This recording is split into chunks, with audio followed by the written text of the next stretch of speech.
customers. Join me every Tuesday at 1:30 p.m. on Star Radio UK to get all the information and tips that you need to become a successful entrepreneur and become financially free. Remember, don't let life dictate to you. Rather, put your signature on life. Get ready for this. Good afternoon, ladies and gentlemen, and welcome to the BEBE Means Business Show. For those of you who don't know, I'm BEBE Clement, and I'm your host of the show. I run a group of small companies, and I'm also the author of this book, How to Go from Employee to Entrepreneur. Listen, just before I came on the show, I was reading quite a staggering and startling statistic by Grant Cardone. Those of you who know who he is, he's a wealth creator guru. And he was saying something on Facebook. He said in America, there are over 155 million people employed, but less than 1% of those people are financially free. Less than 1% of 155 million people who go to work day in, day out, week in, week out, year in, year out, less than 1% are financially free. What is the message that is trying to tell you? You are not going to become wealthy through a salary. So I cannot encourage you to get this book more than ever. This is something you have to have in your hand, and it's just $12.99 on Amazon. I'm not telling you because I want to make money out of you. Of course I want to make money, but that's not the reason. I really want you to be financially free. So there's got to be a reason why the majority of us are struggling, and very, very few people have become financially free. And just like I said last week, one of the reasons is because 70% or more than 70% of adults globally are financially illiterate. We don't understand how money works. We don't understand how to make it, how to keep it, how to grow it, how to protect it. We don't understand all that. And those that do, it serves them well to keep us in the dark, because then they can keep accumulating more and more and more. But I'm determined that we're going to beat them at their own game, and I want you and your family to become financially free. The Bible says that we're to create a legacy, leave a legacy, not even for our children, but for our children's children, which means we're supposed to be thinking generationally when it comes to wealth. And so today I'm going to be doing part 2 of a session that I started last week. Last week we started looking at the 7 levels of income, because we discovered that the average millionaire at any given time has about 7 different sources of income. 7, can you imagine? And then you think you're going to make it on one source of income, i.e. your salary. It's not going to happen. It's just not going to happen. So we started to look at some of those levels of income that millionaires have, so that we can educate ourselves. You know, I'm a strong believer that success leaves clues. And if success leaves clues, then you just need to pick up on the clues, do what they did to get to where they were. As long as it's legal and ethical, then do what they did to get to where they are. So last week we started looking at the 7 levels of income. And for those of you that were not able to join us last week, I'm just going to very, very quickly recap. I think we got up to number 3 or 4 last week. So I'm just going to very, very quickly recap what we discussed last week before I go into part 2 today. Okay.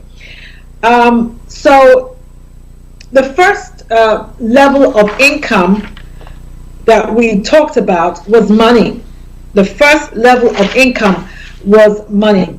And we discussed that money, the importance of money is that it buys you options. It gives you options in life. It gives you choices.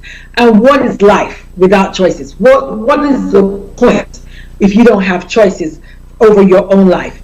So we looked at money, and one of the options or the choices that money gives you is the ability to send your children to the best schools, where they get a great education. You can set them up for life. They make good contacts with the people who are going to be in corridors of power in the future, and you know, they get the best education. They are exposed to things in life that other people might not ordinarily be exposed to. I gave the example of my son who picked up how to play a violin when he went to private school, something he would never have done had he not gone to that school. There's no way, because violin is not really our forte. So those kind of things are important. It buys you access to social clubs where you are on first name basis with those who operate in the corridors of power and make decisions for your life and my life. So it's important to have contacts because, as we discussed last week, relationships is also a level of income that you have to leverage. So if you can make the right kind of relationships with the right kind of people, that in effect will translate into money for you. The next thing we looked at is that it helps you get the best professional advice. People who understand the system, such as tax specialists, that can help you preserve your wealth and show you how to take advantage of tax laws, that can help you leave a legacy, just as we're instructed to do. But most importantly, the great thing about money is that it buys you time. And time is your greatest resource in life. So that was the essence of money. And we're going to have a look. We also looked at the second level of income, which was vision. And vision consists of things like ideas, dreams, plans, goals, things that may be intangible, but are no less real just because they are intangible. Like I gave the example of an architect. An architect, if you give him ask him to draw up a building for you, he can take you to a vacant, barren piece of land and walk you through a finished house because he sees it in another dimension. The bricks and the mortar and the cement are just going to bring it into this dimension, but he's already finished it. He already sees it in another dimension. So vision is really, really important. In fact, if you can't see it, you can't be it. It's really that simple. If you can't see it, you can't be it. Which is one of the reasons why I love social housing. Now that the government is saying that if you're a private developer, if you build these really luxurious buildings and flats, you must have a percentage of it must be social housing. And I think that's really good. And the reason being is because a lot of people at the lower end of the spectrum, they believe that their neighborhood is all there is to life. So if they grow up in a neighborhood where everybody is signing on or is unemployed, there's a high level of unemployment, they think that is normal. And the chances of a child growing up in that kind of environment where his father and his grandfather just sit in the chair every day and watch TV and nobody's making any attempt to better themselves, if you grow up in that kind of environment, then it seems normal to you. But when you are exposed to your next door neighbor is a lawyer and the one on the left hand side is a doctor, that kind of thing, and you are exposed to greater, you see differently.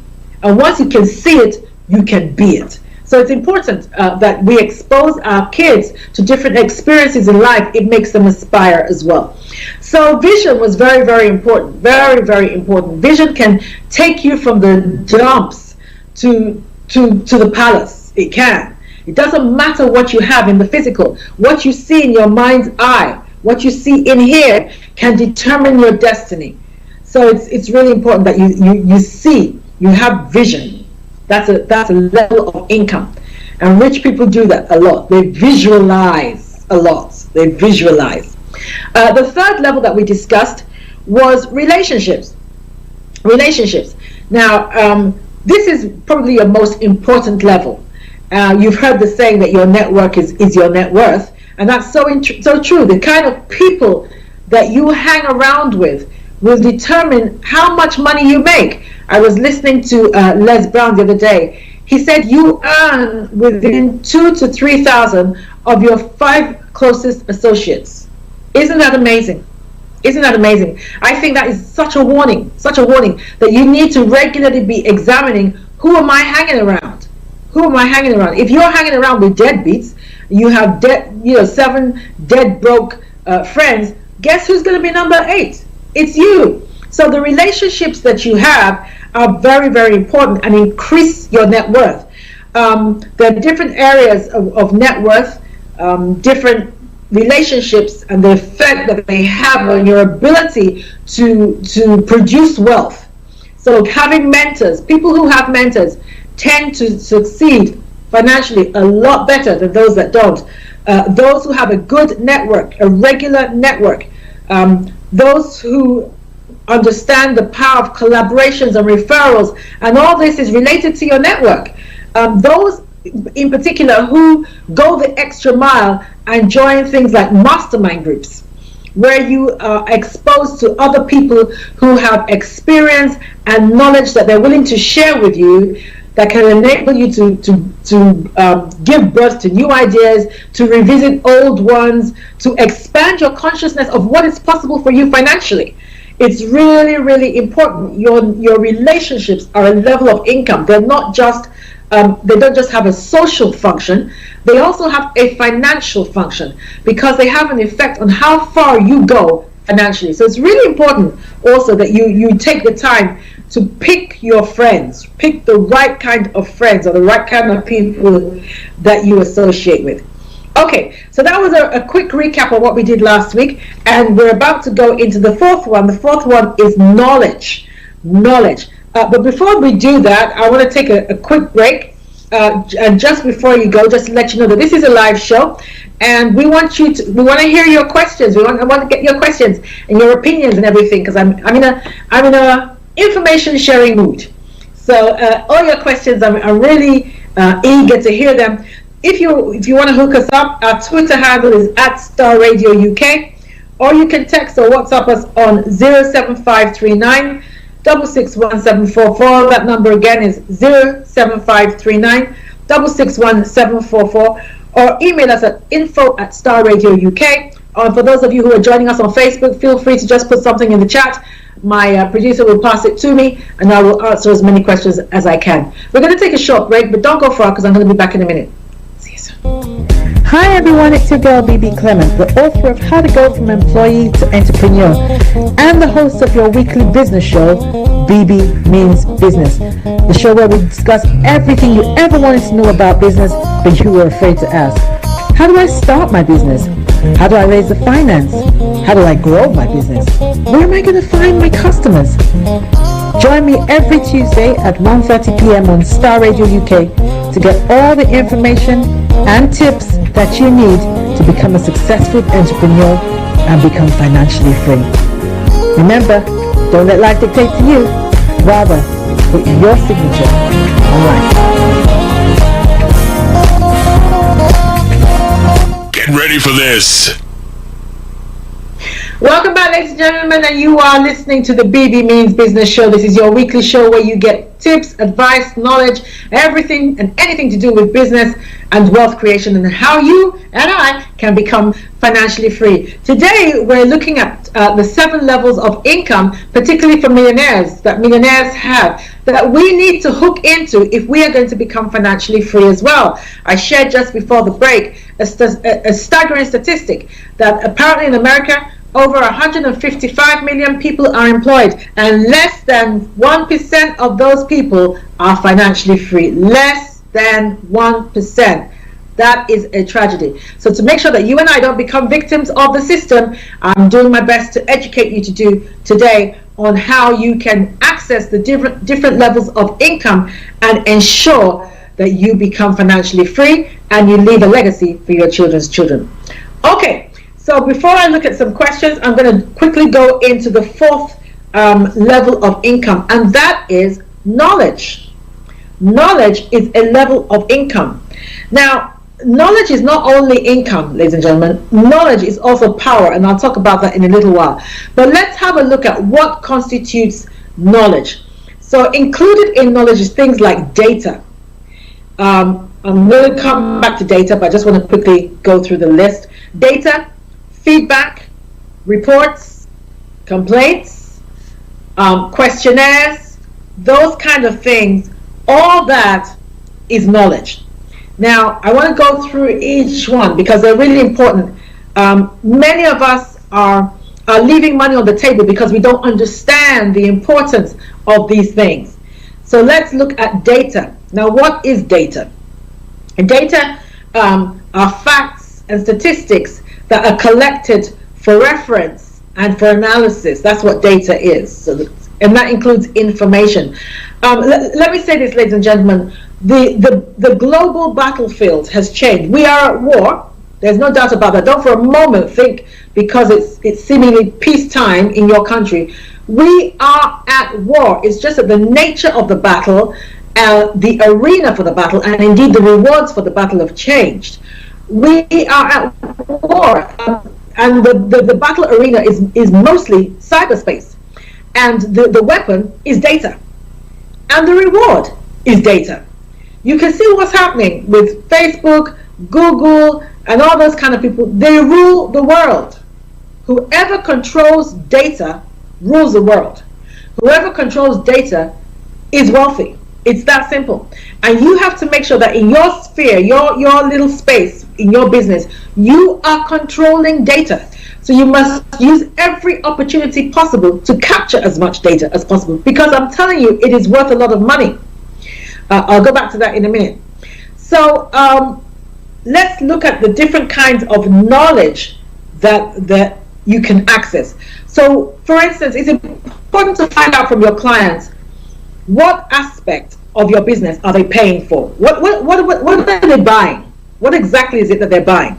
So if you think of something like McDonald's, now it would serve McDonald's well, I know they do this all the time, to look at who exactly is buying from McDonald's. Is it adults, or is it children who are pestering their parents, or is it parents who are buying because their children are buying? Or, as you well know, McDonald's often has in their kiddie meals, they have free gifts, free toys. So they do research to find out, are the children buying the meal because of the toy, or do they like the meal itself?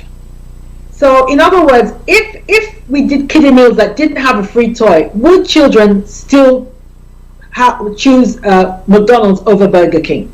Would they still do that? So this is the kind of information you need to be finding out about your business. Why are people buying from me? What is it that they like? What is it they like? Also, that information should also tell you what is it that they don't like. Your clients should be able to give you information about their objections, their biases, their preferences, those kind of things, so you can adopt your business accordingly and you can make more money. That's what you need to do so you can make more money. So knowledge is really, really important. And in this day and age, when you have things like I said, data, it's really, really important. So for instance, I always have things like feedback forms. I'm a speaker, so I always have feedback forms whenever I speak. I want to know what people thought of the topic. Whether it's just me speaking or I have some friends speaking on my platform and we're all doing something together. Which of the guest speakers was your best speaker, was your favorite? Why? Was it the way they delivered the talk, or was it the topic they were talking about? So that I know next time if I'm going to have another session, let's say I'm doing a session on wealth creation, if I'm going to have another session on wealth creation, I know what areas were popular. So about a month or two ago, I did one called how to create wealth. And I had someone speak about property, I had someone speak about investing in shares and crypto, I spoke about business, and somebody spoke about, I can't remember the last thing, someone spoke about something else.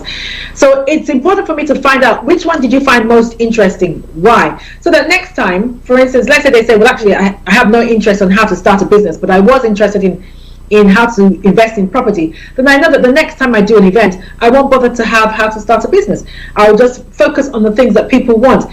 You need to give people what they want, not what you think they should have, or not what you want to give them. You give them what they want. That's what you do. That's how you do business. So so it's important that you get feedback, because you might be surprised that what you think is a selling point in your business has nothing to do with why people are coming to you for business. Okay, the second thing that we're going to look at is things like reports.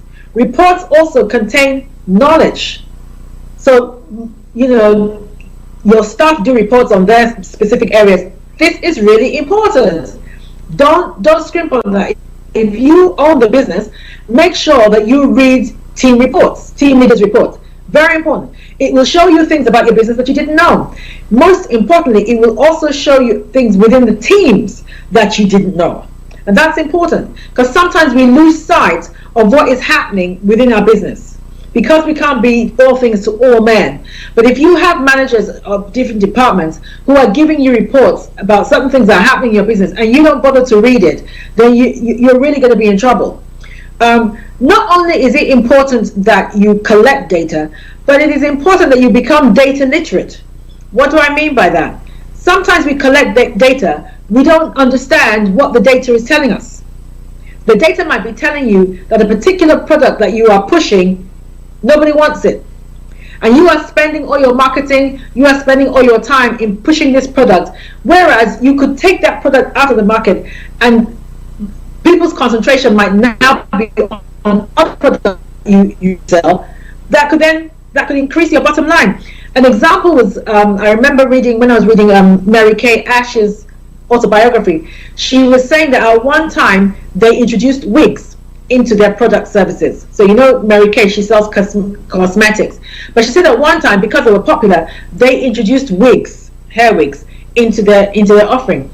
But after a while, they began to feel, based on some of the feedback that they were getting from their staff that were going out into the field, that the wigs were distracting from their main offering, which was cosmetics. So even though the wigs were selling, but they felt that they were distracting from their main offering. So in the end, they removed wigs from their offering, and then made certain high-selling products more prominent, and that increased their sales like no man's business. So it's important that you get that kind of information so that you are not losing money that is there for the taking. Okay. One of the things I think is very, very underutilized or has a negative connotation, which should not necessarily be so, is the whole issue of complaints. Complaints are not necessarily a bad thing. Why do I say that? Because I think most people understand that there is no business that runs 100% perfectly all the time. I mean, if we just think about our own private lives, if you come away from business and you think about your private life, nothing, with all the best intentions, nothing goes well 100% all the time. Nothing. So most people get that there are going to be times when you're going to drop the ball, there are going to be times when you're going to make mistakes. They get that. But what is important is what you do when that happens, how you react when that happens. That's the important thing. So for instance, last week I was trying to get hold of Legal and General on their phone line. It's an insurance company in the UK, and their phone line had a long voice message, and then when you got to the voice message, when you thought that they were going to put you through, it just went dead. So I was really upset about this after spending God knows how long on the phone to have it just go dead. And I did that about 2 or 3 times. It was definitely an error at the end. So when I couldn't get hold of anybody, I just went on Twitter and just sent them out a tweet. And immediately they contacted me on Twitter and sent me a tweet back and apologized profusely and said they would have somebody contact me immediately, which they did. So Legal and General customer service, thank you very much for correcting that. But I understand that not everything will go well 100% of the time. But it's what you do about the mistakes that is important. So one of the things that complaints are good for, complaints can show you where you are exposed in your business. In other words, where your systems have problems, it can show you. And you might not necessarily be aware of that, except somebody complains. So it also gives you an opportunity to correct certain things.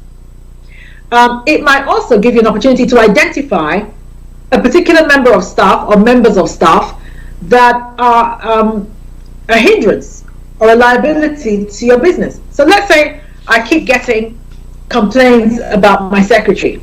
Perhaps my secretary was rude on the phone, or my secretary was not very helpful, or she promised to call somebody back and she didn't. By the time I get 2, 3, 4 similar complaints about the same member of staff, then it's time for me to call that member of staff in and to start dealing with the issue of maybe we need to go down the disciplinary route with this member of staff. So complaints are not necessarily a bad thing, ladies and gentlemen. They are things that they can help you improve your offering, which only increases your money if you do it correctly. I'll give an example. A few years ago, I had this client. She was a very good client, actually. She was my best client for that year. And I send out interim invoices. So I sent her an invoice, and I overbilled her. I overbilled her quite considerably. So she rang me and she said, "BB, I think you've made a mistake with this invoice." So I was like, really? And she said, yeah, I think you have. So I said, okay, I'm sorry. Let me have a look at it for you, and I'll get back to you. And when I checked, she was right. I mean, I'd really overbilled her by over £1,000. It wasn't a little bit of money. It was a considerable amount of money. So I was like, how am I going to correct this now? So I think the whole bill was about 2004, 2005. So I called her and I said to her, you know what? You are so right. I have overcharged you. I am so sorry. And she said, no, that's okay. I know it was a genuine mistake. I was happy when I heard that. She didn't think I was trying to defraud her. She said, no, I know it was a genuine mistake. But I always try to put things right. So I said, you know what? Your bill is 2004. Forget the 400. Just pay the 2000. She was like, no, baby, there's no way I could do that. No, you've done the work and I'm happy with the work. It was just the bill. I said, no, it's more important to me that I correct this mistake. And so I did. I didn't take the 2004. I just took the 2000. And she, of course, she was ecstatic. And of course, she gave me more clients. She referred more clients to me. So again, that increased my bottom line. A complaint that I was able to correct increased my bottom line and brought me more clients. Okay. And again, that also showed me a weakness in my system because I had written out that invoice. And I was relying on my own calculations. So from then on, I always have another member of staff check an invoice before it goes out. So again, that was an exposure of a weakness in my system. All right, I'm going to take another break, and when we come back, I'm going to see if we have any questions, and I'm going to be answering those questions. Once again, if you do have any questions for us, you can hook us up on Twitter. That's at Star Radio UK. Or give us a call on 07539661744. That number again, that's 07539661744, and I will see you immediately after the break. Hi everyone, it's your girl BEBE Clement, the author of How to Go From Employee to Entrepreneur, and the host of your weekly business show, BEBE Means Business, the show where we discuss everything you ever wanted to know about business but you were afraid to ask. How do I start my business? How do I raise the finance? How do I grow my business? Where am I going to find my customers? Join me every Tuesday at 1:30 p.m. on Star Radio UK to get all the information and tips that you need to become a successful entrepreneur and become financially free. Remember, don't let life dictate to you. Rather, put your signature on life. Get ready for this. Okay, ladies and gentlemen, welcome back to the BEBE Means Business show, and this afternoon we're talking about the 7 levels of income that millionaires have at any given time. So you and I can't afford to have just one source of income. You must do what those who are financially free are doing so that you too can join the ranks of the financially free. Just before the break, we were looking at the level of income called knowledge, and we were looking at feedback and reports and complaints. Now, we also looked at the fact that knowledge is power. It's not just income, it is power. But that power also translates into money. Now, I read a quote a few years ago. I'm not sure whether it is Robert Kiyosaki, but it was attributed to him. He said, knowledge is the new currency, and public speaking is the new bank. Knowledge is the new currency, and public speaking is the new bank. And I got to say, ladies and gentlemen, may I humbly say that I am living proof that that quote is true. And in these times, particularly since COVID, you can see that knowledge is big money, is big business. What you know that you can monetize is amazing. And it's not just knowing the facts. You need to be able to relay that information in a way that is clear, in a way that is consistent, and in a way that influences people into buying your products and services. But if you can do that, if you can learn how to do that, ladies and gentlemen, I'm telling you, the rewards can be untold. You have webinars, you have seminars, you have video marketing, you have podcasts, radio shows, blogs, Clubhouse. That's the new kid on the block, Clubhouse. If you haven't tried that Clubhouse, can I strongly encourage that you do so. You will meet all kinds of people, all kinds of fantastic mentors on Clubhouse. So please get involved in that. But these are all avenues in which you can make money, make a lot of money. People are willing to pay you for information. For those of you particularly who can speak clearly, confidently, and convincingly, the sky's the limit. We have companies who are chasing us to come and speak, to be brand ambassadors, to all those kind of things, particularly for those of you who are in the black community, because right now we are the flavor of the month because of everything that's going on globally in relation to black people. Suddenly people want to get into the black market, into the black business community. So this is a good time. If you are a black entrepreneur, this is the best time for you. Times have never been so good, but you need to be able to pass that knowledge on in a way that your target audience will understand. Okay, so that's knowledge. Knowledge is power. So learn to use your power and how to make money from it. Okay, things like questionnaires are also important as well. So make sure you have questionnaires for your customers and potential customers as well. All right, let's have a look at reputation. Reputation is level 5. Reputation is a level of income that is often underutilized. It is also the loudest level, so you got to be very, very careful with reputation. Now, reputation is represented by what people say about you in the marketplace. That's your reputation. What do people say about you in the marketplace? And what people say about you in the marketplace is heavily dependent on how you are perceived. And how you are perceived has a lot to do with your branding, especially if you're building your business as a personal brand. So you have to be very, very clear in your mind. What is the message that I want people to get about my business?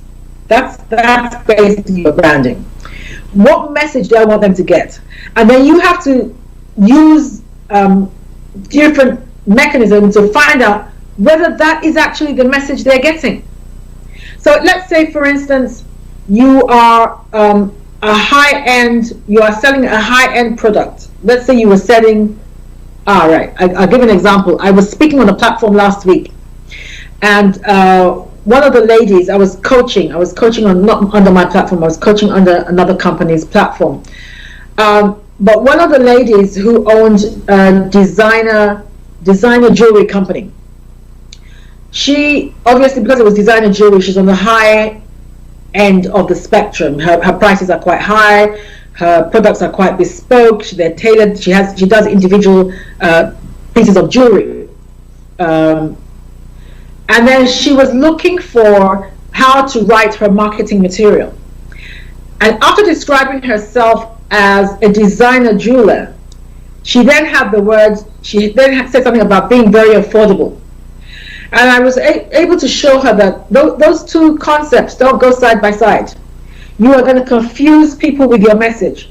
You're either high-end, and don't apologize for being high-end, because as long as you are bringing value, your product is bringing value, they're beautiful, they're well-packaged, they're bespoke, that kind of thing. As long as your product is bringing value, people will pay for it. There's nothing like, and I say this often, but it's so true, there is nothing like a product that is too expensive. Nothing. Somebody out there has money to pay for it. It depends on where you position yourself in the market and whether you give value.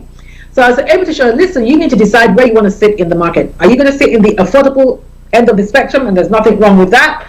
Or are you going to sit at the designer level, which is what you proposed, is what you said. So she understood now that, okay, my marketing, my branding has to reflect where I'm positioning myself in the market. So your reputation is really, really important.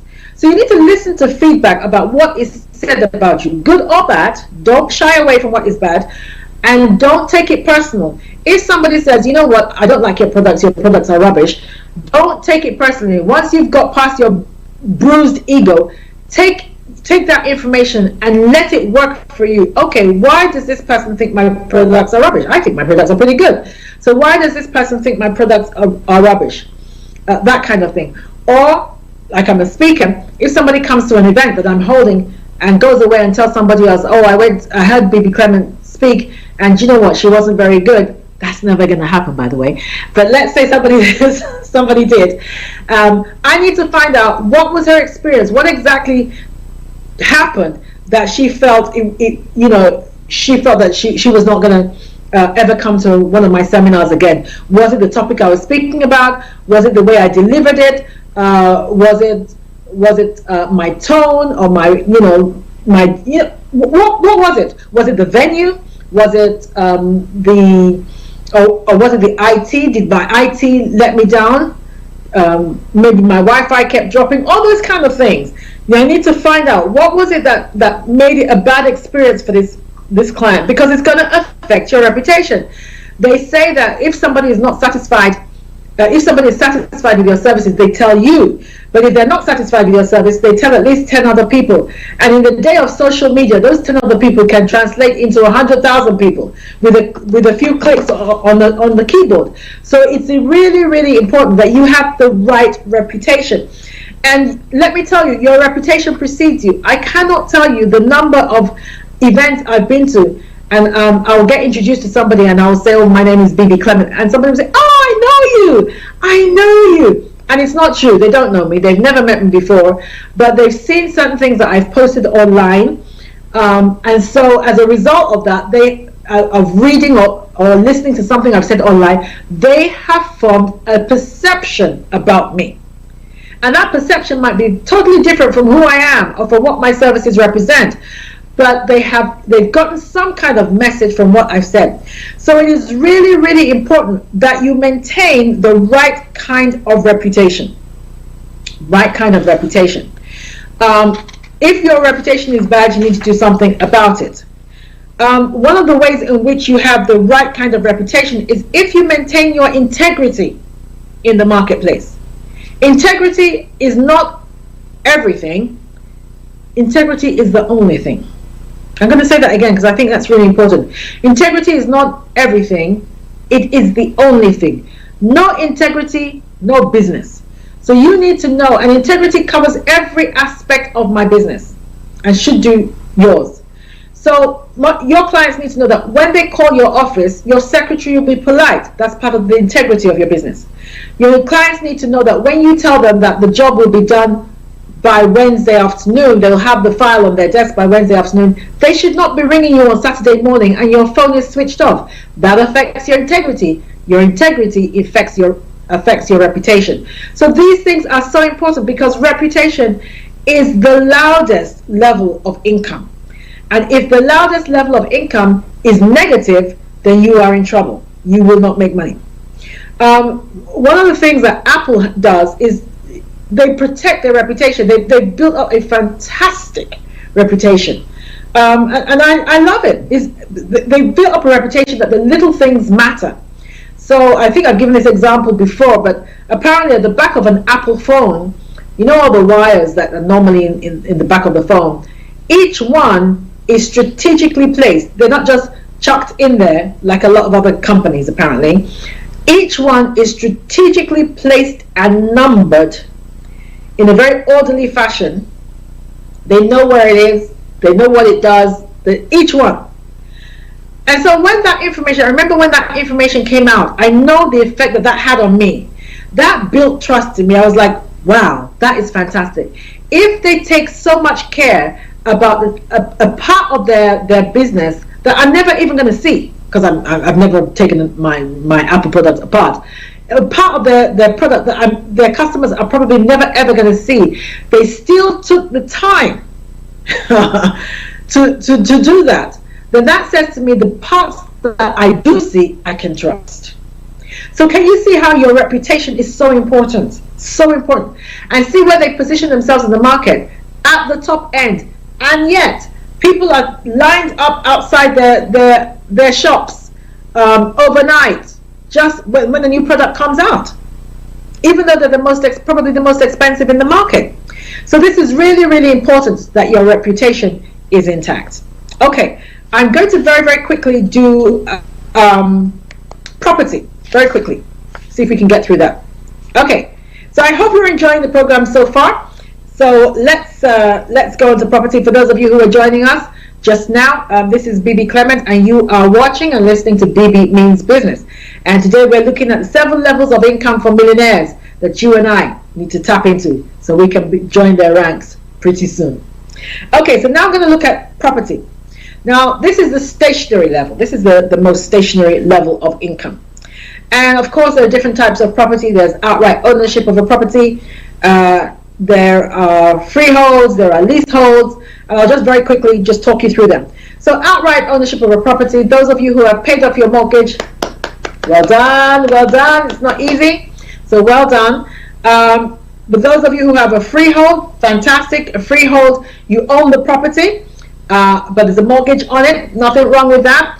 And even that is an income, it is collateral, because if, for instance, you wanted to start a business or you wanted to invest in something else and you were looking to borrow some money, the fact that you own your own property and you have kept up the mortgage payments consistently says a lot about you and your ability to handle financial matters, integrity in financial matters. And lenders are more likely to lend somebody like that who owns their own property and has kept up the mortgage payment. So even that, can you see that just the discipline of owning property can be a money earner for you? But the property itself, as you well know, property is one of the best investments. If outside of like a property crash, property tends to increase. Irrespective of what you do with it, it tends to, market forces alone tend to make it increase. I remember when we first bought our first property cost us about £53,000, and when we sold it about 7 years later, we sold it for about £180,000 in 7 years. There are very few things that you're going to invest in that's going to give you that kind of return. So property is really, really good to have. Leaseholds are also good to have. Leasehold is you own the property, but you don't own the land. So again, that's a tip for you. If you're looking to buy property, particularly in the UK, if you have an opportunity to buy freehold, buy freehold. Even if you have an opportunity to buy a share of the freehold, buy that, because sometimes people sell their share of the property, you're able to buy more of that share. But like I said, leasehold, you don't own the land. Now, the problem with that is you are then beholden to the freeholder, because the freeholder can charge you ground rent. And ground rent, again, is another source of income. So can you see how property brings in a lot of income? So you own the property itself. That in itself can bring in, you can use it as collateral. It increases in value, which also brings income. You can let it out, which also brings income. But you can also charge things, if you produce leaseholds, make leaseholds out of the freehold, you can also charge things like ground rent, which is another way of making money. In fact, there are some people who don't buy property. All they specialize is they go to auction and they buy ground rents. That's what they do. So that alone is something for you to look into if you're thinking of something to invest in. So once you do that, you make more money. You can also make money from service charges, the maintenance of the building. So you can say something like, okay, you know what, we want to paint this building now. It's looking a bit shabby. We want to paint this building. The leaseholder pays for it. The leaseholders pay for it, pretty much. Now you can have a deal with whoever is painting it and say, okay, I'll give you the work, but I want 20% of the referral. There's so many ways in which property can make money for you. So there's lots that you can do with property. I strongly encourage you to do that, to buy that. Another source of property for you to look at is land. Oh, ladies and gentlemen, those of you who are from other parts of the world, Africa, the West Indies, wherever, if you are able to buy land, please buy land for a number of reasons. One, it is a limited commodity, and anything that is limited goes up in value. God ain't making no more of it. This is all we got. So those who control land make money. Again, you don't have to do anything with the land. I mean, I buy and sell land on behalf of the African diaspora in the UK. I help them buy and sell land in Nigeria. I'm trying to expand that at the moment to other African countries. I think I'm going to Rwanda next. But yes, you don't have to do anything with the land. You can buy it and keep it. It will increase in value. Just sitting there, it will increase in value. You can also do other things with it. You can buy large pieces. I would encourage you to buy in areas that are not yet developed, underdeveloped communities. Buy them, because the rate of development in Africa is scary. It's scary, and the Chinese understand this. The Chinese have bought up everything that moves by way of land in my country. So you who own the country, you need to be taking advantage of that. So you buy the land, you can partition it, and then start selling it off. So you could buy like 3 acres and then partition it into plots and sell the plots. Of course, you would make a lot more money that way. Or you can start building if you have the capital to build. Start building estates. These are very popular now in Africa. Start building estates, particularly for those who are in the diaspora who want to come home and they want somewhere nice to come home to. They want somewhere that pretty much meets the standards of what they're used to. So you can build. If you don't have enough money to build, you can collaborate with builders. I know some people who they do collaborations. They provide the land, the builders build on it, and then once they sell the property, everybody splits the proceeds. So there's so much you can do with land and property. There again, if you do want to buy land in Nigeria, please let me know. I can assist you in doing that. But most importantly, please get this, most importantly is the whole issue of farmland. Because, ladies and gentlemen, I'm not sure if you are listening to what is happening behind the scenes, but food is becoming an issue. Food, or the shortness thereof, is becoming and will continue to be a global issue. And again, we need to take clues, follow the clues of the rich. I think I mentioned this last week, but Bill Gates is now the single highest owner of farmland in the whole of America. Now that man's father didn't raise no fool. If he's buying farmland, he's doing it for a reason. He wants to be able to control the food chain. So if he's doing that, you need to be doing the same thing. So if you can buy farmland, buy it, please, and keep it. Again, start growing food. If you can do that, start growing food. Because food shortage is going to become a global issue. You heard it here first. And those who take a word is enough for the wise, they say. Those who take that and run with it and do something with it, I don't think they will have any cause to regret that. Now, property is not just stationary.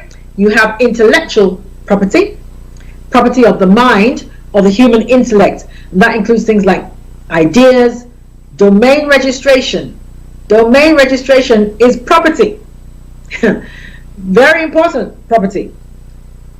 Then you have things like trademarks, patents. A patent is a legal right to stop people using or making an invention for a limited amount of time. Patents and trademarks, domain registration, and ideas, all these things are money, big time. I remember there's a story, maybe I'll end on this actually. There's a story that I heard a couple of years ago. This is a true story. This guy was in a restaurant in Mayfair in London, and on the table next to him there were a group of guys who were very loud and very rude, and were disturbing everybody else, were just spoiling the feeding experience for everybody else. And so one of the guys on this table went over to them and said, guys, do you mind just toning it down a little bit? You're kind of disturbing the rest of the restaurant. And they were extremely rude to him. They swore at him, and they were very, very rude. In fact, they humiliated him. Now, it turned out that they were celebrating some multi-million-dollar deal that they had just closed. That's what they were celebrating. And he left the table and went back to his seat quite humiliated. And unfortunately for them, and this also ties back to the whole knowledge thing, knowledge being power. Unfortunately for them, whilst they were talking, they mentioned the name of the company that they had started that was going to do this business, that just closed this deal. And he was sitting at his table, and he Googled the name, and he discovered that they'd not registered the domain name. And he immediately bought the domain name. And he took great delight in going over to their table and showing them that he had just bought the domain name for their company. And that pretty much will close the deal, because if they don't have the domain name, in the way business is done now, there's very little they can do. He bought all variations of the domain name, and there's nothing they can do. They would have to buy it from him. There's nothing they could do. Either that, or they had to change the name of the company. They would have to buy it from him. So yes, property of the mind is just as, if not even more, lucrative as a level of income than even stationary property. Really, really important. If you have an idea, make sure you trademark it. Don't let somebody steal it. Be careful with your domain registrations. Make sure you get them. If you haven't registered your domain name, make sure you do it. Your ideas, be careful who you share your ideas with as well, because they will steal them, and it increases money. All right, I'm going to end with one story that's also in line with sharing your ideas. I remember when I was reading Richard Branson's book, Losing My Virginity, and he told a story of how he was trying to do a deal with a guy in the music industry, and the guy was just not playing ball at all. I think they were at dinner and they were talking, and the guy was not playing ball at all. And then in the end, the guy kind of laughed him to scorn and said, "Not going to happen. There's nothing you can do. I'm not going to do it, blah, blah." And then he told him that he was about to sign some French singer who Richard Branson had never heard of. And so they parted ways, and that was the end of that. So as soon as they finished the meeting, Richard Branson called his staff and asked them, "Have you ever heard of this guy?" I can't remember the guy's name. And they said yes, that he's going to be the next big thing in France. That nobody knows who he is yet, but he's going to be the next, for want of a better person, next Michael Jackson of France. So the guy said, so Richard Branson said, "Get him on the phone and try and sign him." So they did. They got him on the phone, and in the end, he was able to talk the guy into signing with him. So the guy didn't sign with the other one. He signed with Richard Branson. And it was true. That guy was the next big thing in France. So Richard Branson, through the knowledge that he got from that guy who couldn't keep his mouth shut, made a whole lot of money from that French musician. Ladies and gentlemen, thank you very much for joining the BB Means Business Show. I hope you enjoyed it. I hope you learned some things, and please let me know. We'd love to get your feedback so that we can keep making programs that help you on your journey to becoming financially free. Stay safe, make some money, and like I always say, don't let life dictate to you. Rather, put your signature on life. Bye. Hi everyone, it's your girl BB Clement, the author of How to Go From Employee to Entrepreneur and the host of your weekly business show, BB Means Business, the show where we discuss everything you ever wanted to know about business but you were afraid to ask. How do I start my business?